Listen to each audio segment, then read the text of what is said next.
TorahCafe.com.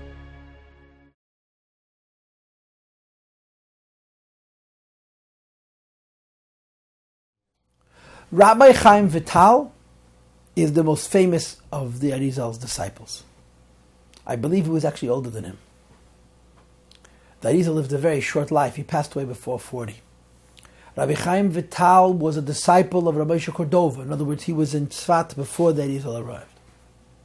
When the Arizal arrived, and his master, Rabbi Moshe Cordova, passed away, and he became, in effect, the leader of the community of Kabbalists in Tzfat, Rabbi Chaim Vital became his disciple. And Rabbi Chaim Vital writes himself that he had a very difficult time understanding his new master.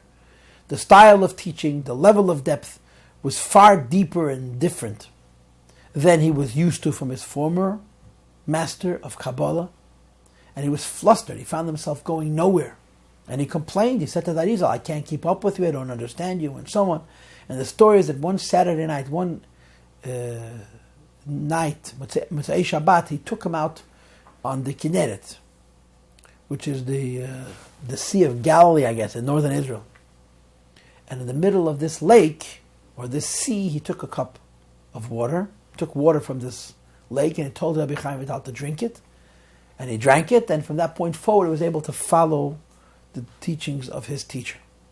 The idea is explained that, if you're familiar with the story of the Jewish people's exodus from Egypt, you know that they traveled through the desert with a miraculous rock that produced water, that lasted for the duration of the 40 years in the desert. As soon as they arrived in the Holy Land, that rock ceased functioning. And according to many, that rock tumbled into the Kinneret, and that's where it lies, in the middle of this lake. And there's a tradition that every Saturday night, this rock gives out some of its water.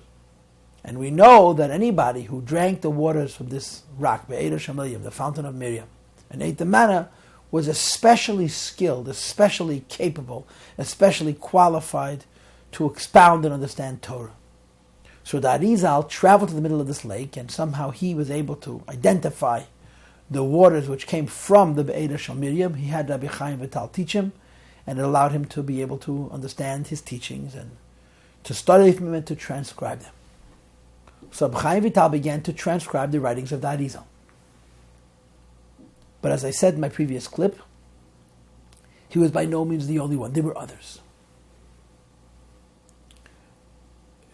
In the generations later, a lot of conflict would arise around this issue, because the Arizal had said very plainly that he doesn't want anybody to record his teachings other than this one disciple, Rabbi Chaim Vital.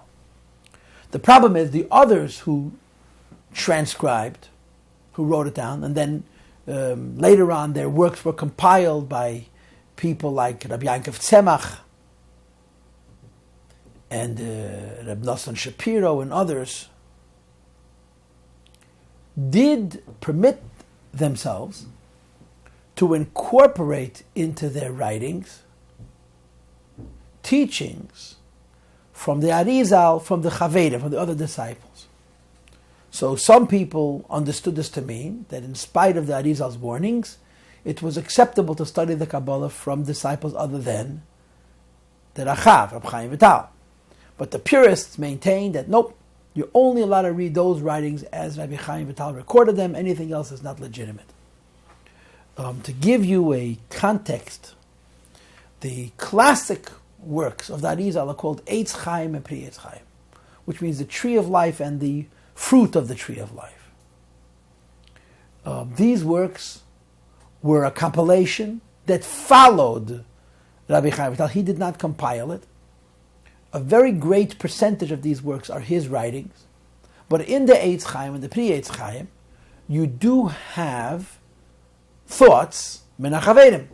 Quite a few of the other disciples of the Arizal have their ideas quoted within the Sefer Eitz Chaim and Pri Eitz Chaim as well.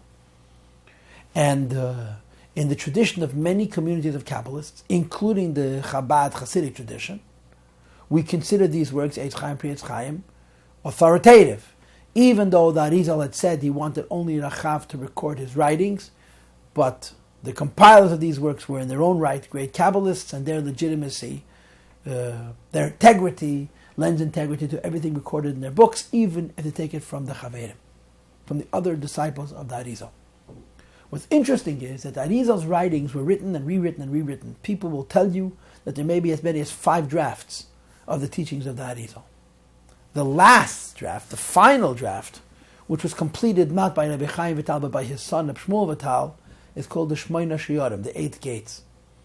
The Shmoina Shiurim was actually buried, and it was exhumed after the passing, I believe, of Rabbi Shmuel Vital, because of necessity. The Shmoina Shiurim are unique in that it has only Rachav. It doesn't have any Kabbalah from any other of the disciples of the Arizal except for Rabbi Chaim Vital. So there are communities of Sephardic Jews, Kabbalists, who will study only the Shmoina Shiurim.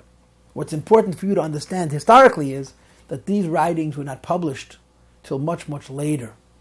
As little as 200, 250 years ago, you couldn't get the Shmoina Shiurim. They simply were not all printed. They were printed much later. And as a result, many Kabbalists had gotten accustomed to the Eitz Chaim and the Pri Eitz Chaim. And the question, of course, became, must they modify, must they change their understanding and their interpretations based on what we would call the Mishnah Achrayna, the final version, the Shmoina Shiurim, which is exclusively Rachav. None of the other disciples are quoted.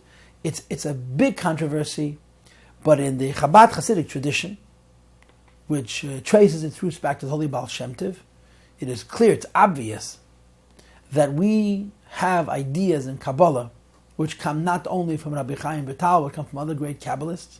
In fact, there are instances where we follow the opinion, the approach of a Kabbalist who actually disagrees with the Arizal. If there'd be a conflict, a contradiction in the world of Kabbalah, we would follow the perspective of some other Kabbalist other than the Arizal.